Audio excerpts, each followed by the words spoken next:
dengan iman. Kalau kita dekat dengan agama kita, kita melakukan ritual apapun itu, Islam, Kristen, Hindu, Buddha. Misalnya Aisyah pakai mungkin apa jilbab, berarti Muslim gitu ya. Pada saat kena masalah, saya suka bilang sama teman-teman saya, ambil wudhu deh, nggak usah sholat dulu nih, ambil wudhu aja. Kenapa? Pada saat dia berwudhu, itu sudah melafalkan sholat, benar bukan? Melafalkan doa, ya Aisyah ya. Nah itu sudah menenangkan. Apalagi masuk step berikutnya dengan sholat. Yang Kristen, dengerin lagu-lagu rohani deh gitu loh. Misalnya dia senang lagu rohani. Nah dari situ dia bisa berdamai dengan hatinya dan dia bilang, oke, saya tidak seperti ini, saya anak yang baik, saya berharga, saya mampu seperti itu. Lalu dari situ nongollah keberanian untuk bercerita. Nah, karena saya bilang yang ketiga ini menjadi nomor satu. Begitu Kak Lucy. Hmm, iya, iya, iya.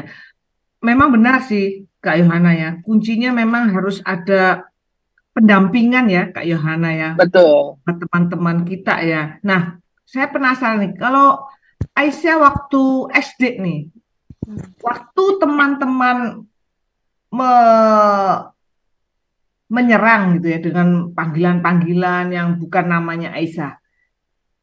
Aisyah dapat dukungan nggak dari guru gitu?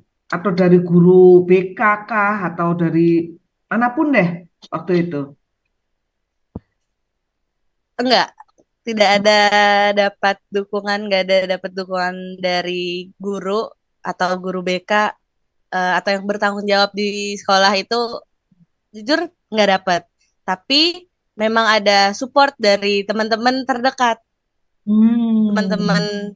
terdekat yang aku punya yang di kelas. Nah, itu tuh jadi jadi apa? Jadi kayak ngerasa masih ada orang aja loh yang mau temenan deket sama kita, nggak semua memperlakukan seperti itu gitu. Jadi kayak masih merasa aman ketika punya orang-orang terdekat yang support kita, yang tetap ada sama kita. Jadi ketika emang nggak dapet dukungan dari pihak-pihak sekolah kayak Kepsek atau guru, tapi aku masih punya teman-teman nih, masih ada teman-teman yang dukung gitu. Hmm. Nah, Kak Sama Yohana, ya. mm, Kak Yohana, terkadang kita orang dewasa itu kurang ngeh gitu Kak Yohana. Bahwa ini Betul. sebenarnya udah masuk nih bullying verbal nih Kak Yohana ya. Kadang-kadang Hmm. kita pikir, lucu lucu lucu gitu kan Kak Yohana. Kalau kita ngelihat anak-anak gitu ya ngata-ngatain, lucu lucu dengan sebutan-sebutan gitu ya.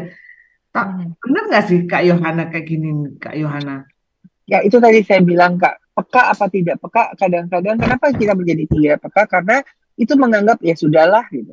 Memang saya minoritas dan kadang-kadang juga merasa uh, gini, orang tua tidak melihat atau guru tadi ya kepala sekolah Hmm. tidak melihat. Kenapa? Hmm. Tidak ada komunikasi yang baik. Satu. Hmm. Kedua, kepekaan itu terjadi kalau ada keterlibatan. Melihat artinya misalnya seorang guru BK gitu ya, lihat tiba-tiba Aisyah ini kok belakangan murung terus ya. Kok biasanya ceria, sekarang tidak ceria. Nah itu kan artinya ada keterlibatan emosional yang dia perhatikan. Memang tidak mudah, karena kalau satu sekolah itu kan besar ya, puluhan murid. Gak mungkin tuh gurunya hafal satu-satu gitu. Makanya ada support system yang bagus, yaitu teman-teman di sekolah. Nah, kapan sih bisa cerita sama guru? Kapan sih bisa cerita sama sekolah? Tidak hanya teman-teman, pada saat sudah merasa dirinya terancam. Hmm. Banyak sekali fisik bullying yang mengancam. Mengancamnya apa? Bukan mengancam jiwa terus dipukul atau dimarahin, tetapi terhadap psikologinya juga sudah mengancam. Hmm. Akhirnya bahkan mungkin bisa dikatakan dirinya menjadi toksik gitu ya, jadi racun terhadap dirinya sendiri. Nah itu Hmm. biasanya kita yang terbullying juga nggak notice sampai ke sana. Biasanya lagi support system kalau Hmm. kita ngomong sekolah. Tapi kalau kita ngomong rumah, orang tua itu kan orang yang lihat kita lagi tidur, mau tidur lagi gitu istilahnya. Dari bayi sampai dia sudah besar, itu akan lebih peka dan lebih mengerti. Sekalipun anaknya pendiam, dia akan tahu perubahan yang terjadi. Maka tidak ada salahnya bertanya. Kalau anaknya tidak mau berbicara, jangan paksa. Kamu kan biasanya begini, ayo dong cerita. Itu anaknya tambah lari loh, Malah takut ya? tambah males. Iya, tambah takut, tambah males, apa sih gitu. Tapi paling enggak kasih perhatian kalau dia tahu. Dengan apa? Kok kamu biasanya jam segini lagi nyanyi-nyanyi, sekarang nggak nyanyi? Ayo oke, gitu kan, misalnya seperti itu. Kalau anaknya bilang nggak apa-apa kok, baik-baik aja, ya sudah. Tapi ada masanya anak itu akan datang ke orang tua dan bilang, kemarin ini tuh saya sebetulnya begini, begini, begini. Dengarkan, jangan disalahin. Kemarin mama tanya, kamu bilang nggak apa-apa. Kadang-kadang suka begitu kan. Nah, jadi Hmm. makanya saya bilang, kunci mulutnya, lebarkan kupingnya. Nah, dengan demikian kita akan terbiasa menjadi peka, mengerti adanya perubahan-perubahan. Begitu Kak Lucy. Nah, ini sebelum saya melanjutkan ke pertanyaan selanjutnya ya, Kak Yohana, saya mau nanya nih sama Aisyah. Waktu waktu Aisyah menerima perlakuan ini ya, bully lewat verbal, kemudian sampai Aisyah kemudian ya udah deh menerima begitu. Itu prosesnya bagaimana itu, Kak Aisyah? Apa dibantu kah atau kemudian punya kesadaran oh iya gitu. Oke. Kalau aku pribadi sih, kalau sih waktu dapat perlakuan-perlakuan kayak gitu, dari mulai kecil, kecil karena waktu kecil karena memang eh, belum banyak pengetahuan, belum ada pengalaman apapun, masih yang kayak sering banget nangis pulang ke rumah habis main nangis kayak gitu, sering banget. Nah setelah beranjak dewasa, ke SMA dan lebih banyak apa ya, udah lebih banyak bergaul, berteman, banyak teman apa segala macam, dan udah mulai paham nih, eh kita kan semua beda gitu. Jadi ketika aku punya bentuk wajah oriental yang gak semua orang punya, ya udah, mencoba terima aja sih. Toh itu juga bukan sebuah apa ya, sebuah kekurangan gitu yang ada di aku. Malah aku ternyata ada beberapa orang yang tidak menghina, malah mengapresiasi. Unik ya, atau eh, kamu keturunan ini cantik atau apa. Nah, ada beberapa orang yang kayak gitu. Jadi jangan, aku sih nggak terlalu fokus ke yang ngebulinya. Jadi malah ketika ada orang yang misal belum terbiasa nih lihat yang oriental dan tertarik, nah kayak lebih, oh berarti nggak semua orang tuh nggak suka loh sama yang kayak yang bentuk wajah kayak gini. Mencoba kayak gitu waktu udah mulai zaman SMA kan, ketemu banyak teman-teman dari berbagai kabupaten, luas lah, cakupannya lebih luas, nggak cuman sekedar di SD waktu itu. Terus setelah itu kayak ya udah cuma mencoba menerima, terus dengan berbagai apa ya, sekarang tuh kayak udah banyak banget alat-alat make up yang bisa buat ini. Terus juga sekarang tren-tren Korea yang masuk ke Indonesia, dan uh, apa ya, selaras aja gitu sama aku yang punya bentuk wajah oriental. Ya udah mulai menerima sampai sekarang, ya pede aja dengan wajah aku yang sekarang, walaupun masih ada satu dua orang yang kayak cipung cipung kayak gitu, Cina Cina, tapi aku udah kayak lebih pede aja karena ya udah perkembangan zaman sekarang ngikutin ke Korea, ke Asia bagian itu, kayak yang mulai dari style, cara make up yang kayak gitu. Jadi kayak aku nih malah sekarang walaupun minoritas tapi lebih lebih apa lebih agak sedikit beruntung gitu, karena aku nggak perlu kayak di apa ya, di perlu bentuk ini tuh, aku udah punya bentuk wajah yang seperti itu kayak gitu. Udah coba lebih menerima diri aja. Prosesnya ya lumayan panjang. Waktu dulu di SD sih yang bener-bener yang kayak setiap hari pulang habis main tuh nangis gara-gara kenapa sih aku sipit kayak gitu. Nah, Kalau sekarang udah aja biasa aja. nah, Kak Yohana, kalau mendengar ya cerita dari Aisyah itu ternyata titiknya itu anak-anak mungkin dari kecil ya, Kak Yohana SD gitu ya. Nah, gimana tuh Kak Yohana? Kita nggak bisa ngomong, jangan bully, kan kita nggak bisa begitu ya Kak Yohana. Tapi bagaimana supaya kita ini bisa mencegah gitu, supaya bully itu nggak terjadi di diri kita atau setidaknya kita bisa menangkis. Contoh nih misalnya Kak Yohana. Kalau saya kan emang gahar ya kalau Yohana ya. Emang dari dulu tuh gahar. Kalau dikatain itu, apa lu? Kita tuh langsung lebih lebih galak gitu loh, kayak Yohana. Masalah kan gitu jadinya ya. Kita jadi berantem, saya nggak takut kan. Dulu memang kita jagoan ya. Nah, tapi kan tiap anak itu mempunyai kepribadian yang berbeda-beda nih Kak Yohana ya. Nggak setiap anak itu bisa menghadapi tekanan dari teman-teman peernya itu ya toh, dengan mengadakan bully terus kita bisa apa lu ngapain lu ini kan nggak bisa begitu ya Kak. Nah ini bagaimana Iya. nih? Nah, mencegahnya. Nah, jadi gini, kalau anak kecil sebetulnya gini, kalau kita berbicara anak-anak bullying itu tidak hanya di SD, tapi sekarang mungkin kan kita dulu mulainya memang TK jarang ya. Tetapi sekarang di taman kanak-kanak pun sudah mulai terjadi bullying. Kenapa saya bilang gini, kenapa sih bisa terjadi bullying? Karena ada bentuk sosial. Apapun bentuk sosialnya. Kenapa tadi saya ambil contoh 9 penyakit jiwa 1, itu kan grup sosial. Nah, pada saat anak-anak di sekolah masuk ke bentuk sosial itu juga sudah terbentuk. Contoh misalnya, memang yang lebih banyak kepada bullying terhadap materi atau bullying terhadap bentuk tubuh fisik. Bukan kalimat kata-kata kasar. Biasanya ya anak-anak kecil. Misalnya, ini terjadi di depan mata kepala saya. Seorang bertanya gini, rumah kamu ada kolam renang enggak? Terus anaknya bilang, nggak ada. Ah, rumah saya dong ada kolam renangnya. Nah, teman-teman yang merasa anak ini hebat langsung ikut-ikut. Iya, saya juga ada. Nah, di situ sudah timbul tuh, ya, adanya yang kecil dan yang besar. Gitu kan. Ini anak TK loh, di depan mata saya loh. Atau seorang anak laki-laki, dia pernah ini juga sama terjadi. Mobil kamu apa? Anaknya bingung, mobilnya apa, nggak ngerti. Sementara si anak laki ini tahu semua jenis mobil. Dan dia sebutin merek yang mahal. Nah, beberapa anak yang tahu itu merek mahal, dia kan grup. Balik lagi, ada sosial di situ. Nah, memang berdampaknya yang berbeda. Ada dampak yang tadi saya katakan baru nongol atau terasa pada saat SD. Kenapa? Karena di situ baru mengerti tentang dirinya. Kalau TK tuh masih apa ya, istilahnya yang up and down gitu ya. Kadang-kadang hari ini bisa musuhan, 5 menit lagi udah bayan. Tadi pukul-pukulan, ntar lagi udah peluk-pelukan gitu ya. Itulah anak-anak masih polos. Tapi kalau anak SD itu sudah terbawa perasaan, terbawa dirinya, dan itu terbentuk menjadi pupuk. Pupuknya itu dari TK sudah jadi pupuk ya. Nah, pupuk terus gitu. Karena ada sosial di situ. Nah, bagaimana sih kita sekarang kalau adik-adik kita kebetulan hardline yang anak-anaknya masih di sekolah dasar. Nah, makanya perlunya diperhatikan komunikasi sekali lagi antara sekolah dengan orang tua.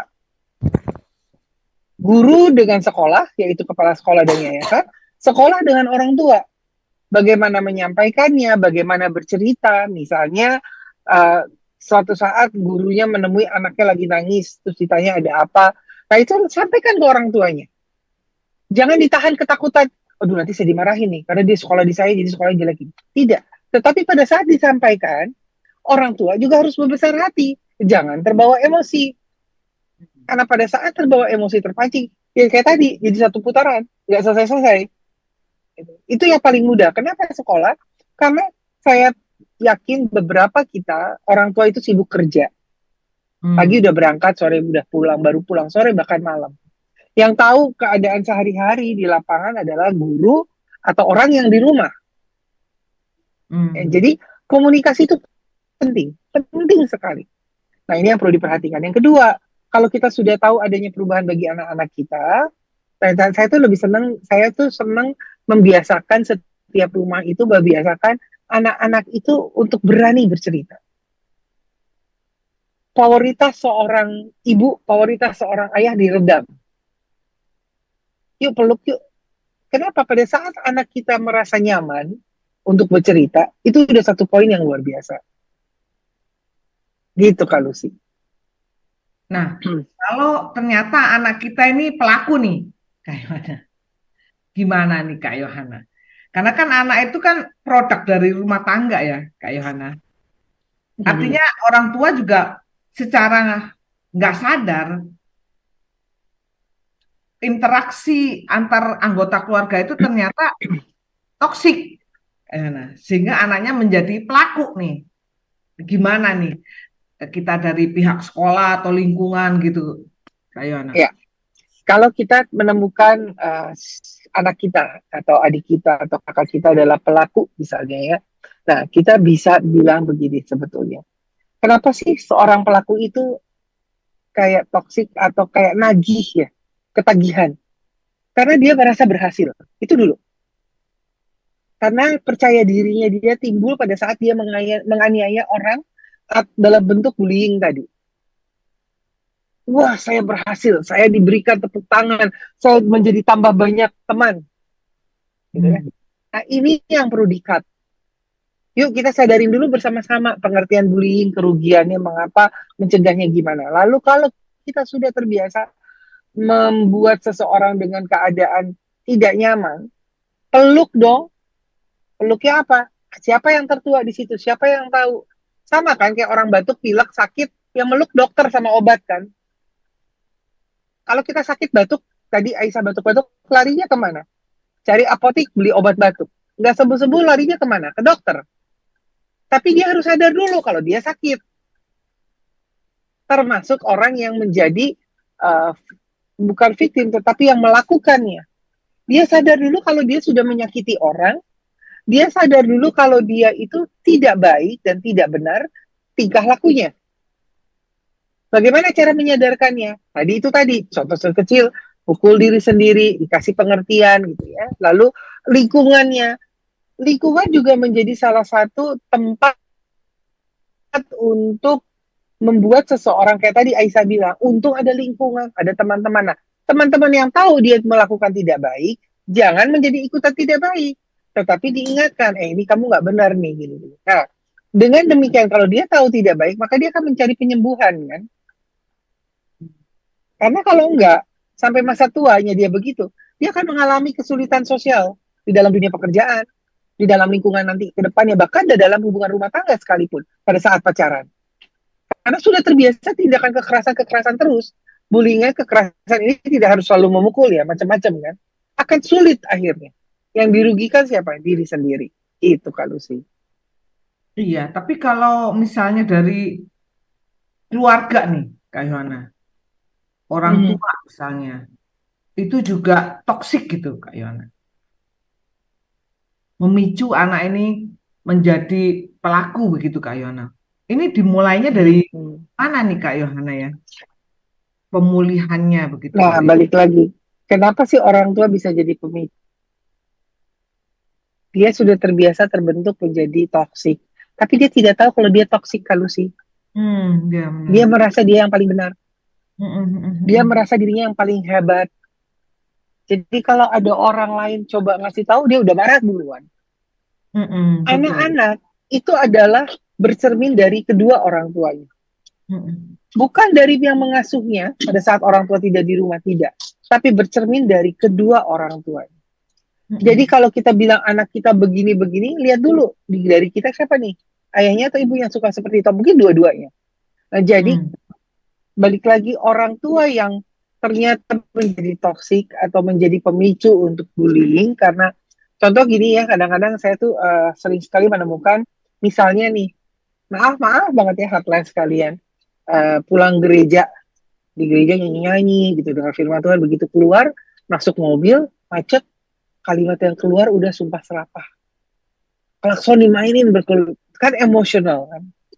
Nah, dasar nih kamu begini-gini, anak kan ngelihat. Nah, cikal bakal rasa seperti itu yang akhirnya keluar dalam bentuk apapun. Nah, sekarang ada media sosial. Bagaimana sih si media sosial ini misalnya mempermudah. Kok yang viral malah yang heboh-heboh, yang negatif. Nah, kita yang memberhentikan. Kalau kita terlibat, ya apa bedanya? Malah kita menjadi pelaku juga akhirnya. Gitu. Jadi, sadar dulu itu, menerima kita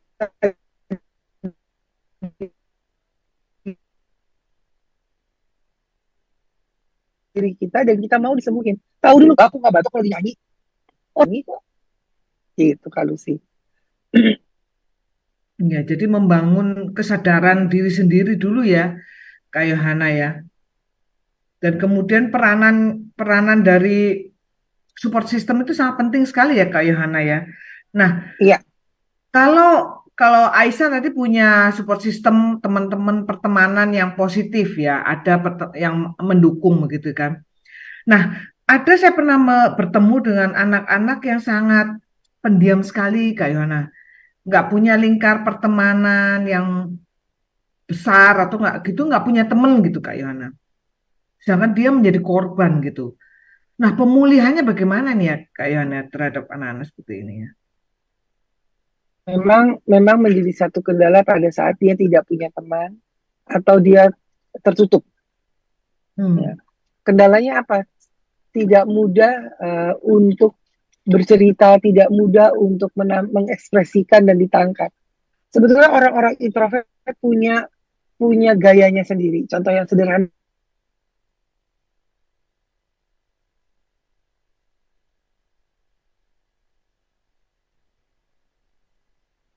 Ya. buku kosong itu satu. Artinya dia keluarin dulu unek-uneknya di situ. Terus kedua, eh, saya selalu mendasari apapun itu dengan agama kita. Kadang-kadang suka bilang cerita aja sama Tuhan. Orang Tuhan nggak bisa dengar, Tuhan nggak bisa nyaut gitu ya. Itu kan secara kasat mata dan logika pikiran kita. Tetapi ingat Tuhan itu bisa berbicara dari banyak hal. Mungkin kita nggak sadar tiba-tiba ibu kita datang karena dia introvert kan. Nah, siapa yang menggerakkan gitu. Jadi itu. Jadi datang dulu deh gitu, berdoa dulu, lalu ambil buku, tulis, keluarkan unek-uneknya terus dikeluarin. Orang kalau luka itu mesti cerita dulu. Kalau nggak bisa cerita sama orang ya ada buku jurnal. Kalau nggak suka jurnal apa dengerin musik, dengerin pokoknya release that feeling. Oke, okay? Rasa kecewanya itu dinetralisirkan dulu. Setelah itu baru ini memang mau tidak mau suka tidak suka harus minta bantuan sama orang atau pihak ketiga. Dalam hal ini bisa tadi aplikasi. Karena dia tidak perlu ketemu orang. Biasanya kan orang introvert ini malas ketemu orang ya. Nah, dia tidak perlu ketemu orang. Dia bisa cerita. Oke, dia nggak mau video call. Bisa chat. Tapi memang balik lagi mesti hati-hati. Jadi, yuk cari ini dulu yuk. Cari apa istilahnya? Solusi buat diri yang nyamannya itu apa. Tapi dia harus tahu dia perlu dibantu. Dan dia harus paham dulu kalau dia tersakiti. Kalau dia tidak tahu dia tersakiti dan dia merasa dirinya, yang tadi dia bilang, ya memang saya minoritas, ya udahlah berdamai dengan keadaan, maka dia akan terjadi seperti itu terus. Dan itu yang kita harus hentikan. Ya, sekarang apapun bentuknya kita harus paham bahwa yang namanya bullying, mau korban atau yang melakukan, keduanya itu perlu dibantu. Perlu ada support system. Perlu ada pemahaman. Nah, ini kalau bagus sekolah bisa memberikan pemahaman-pemahaman lewat talk show gitu. Orang tua mau ngedengerin satu hati atau pemerhati yang lain gitu ya, mencari bahan-bahan yang positif yang dia inginkan. Nah, ini salah satu caranya. Begitu Kak Lucy. Iya. Apakah Kak Yohana melihat nih ya sekolah-sekolah sudah mulai aware ya bahwa ini bahaya loh. Bully ini bahaya nggak sih Kak Yohana? Sampai sejauh mana Banget. Paknya itu Kak Yohana? Banget. Supaya guru-guru para Gini, pendidik juga menyadari Kak Yohana. Kan kalau berdasarkan pengalaman, kalau kita dulu-dulu tuh kan nggak pernah sampai itu ya Kak Yohana. Kayak sekarang tuh bisa kaki sampai diamputasi gara-gara dibully, terus fisiknya sampai cacat bagaimana gitu ya Kak Yohana ya. Nah ya. sekarang guru itu harus ngeh ya Kak Yohana. Gimana itu Kak Yohana supaya sekolah itu mulai nih sadar gitu loh, ini bahaya gitu. Ya, jadi gini, kalau kita berbilang dampaknya apa gitu ya, dampaknya itu macam-macam. Yang paling nih yang sering lagi, istilahnya lagi ngetren di dunia remaja. Aduh, kesehatan mental deh bilang gitu. Aduh, kesehatan mental saya tuh terganggu. Itu kalimat yang sering sekali kita dengar di dunia anak-anak kita saat ini. Dan itu ternyata memang menjadi salah satu penyebab utama kesehatan mental. Lalu adanya apa dampaknya emosional, ada dampak fisik dan dampak sosial. Apa sih dampak emosi? Mungkin tadi ya, jadi meletup-letup, jadi mudah marah, atau mungkin misalnya jadi tiba-tiba ceria, jadi pemurung, emosinya berubah gitu ya. Fisik yang tadi Kak Lucy bilang, ada cacat, ada luka yang mesti disembuhkan. Sosial, adanya grouping gitu ya. Tidak diterima di masyarakat, merasa kecil. Ini dampak-dampak yang kalau terus-menerus dibiarkan, akan merugikan, akan membuat anak depresi dan sorry mungkin tidak heran kalau akhirnya melakukan merugikan tubuh diri sendiri. memukul diri, merusak diri sendiri, bahkan terakhir mungkin suicide atau bunuh diri. Nah, ini dampak yang paling parah yang seharusnya tidak pernah terjadi. Itu sih kalau sih.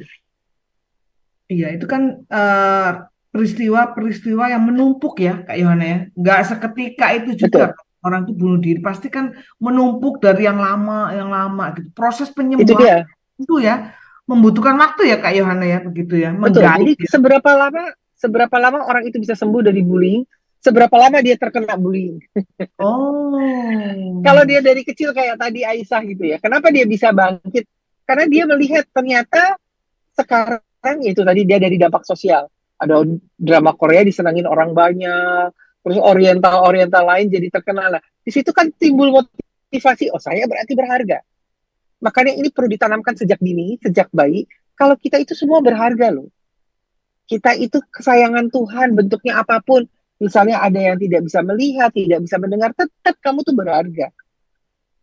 Tetap kamu itu luar biasa di unik mata ya. Sang Pencipta, gitu. Unik.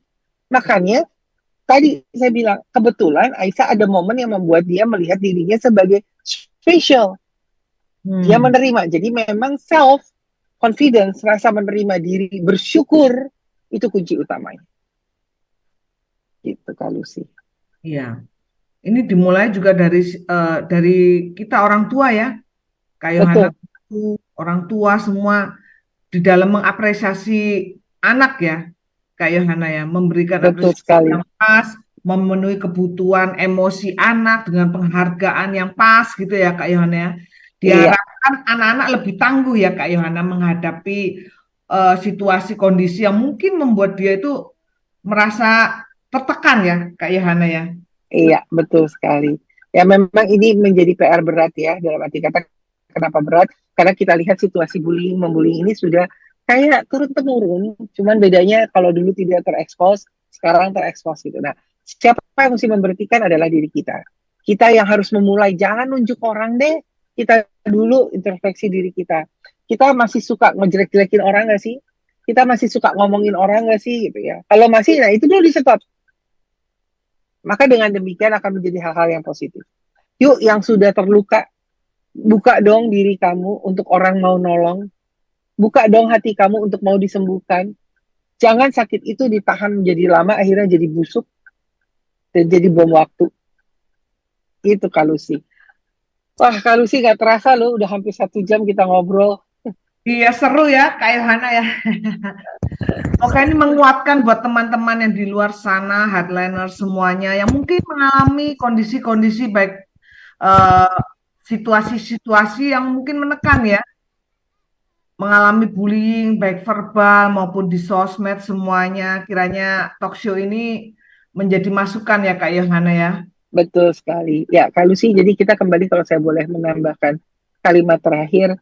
Kita belajar banyak dari adik Aisyah, bagaimana dia bertarung secara emosi dan secara mentalnya gitu ya, dalam tanda kutip gitu. Dan sekarang dia sudah bisa berhasil menerima. Artinya adalah satu, yuk kita hargai diri kita selalu mengucap syukur, kita selalu mengisi hal-hal yang positif dalam pikiran dan perkataan dan perbuatan.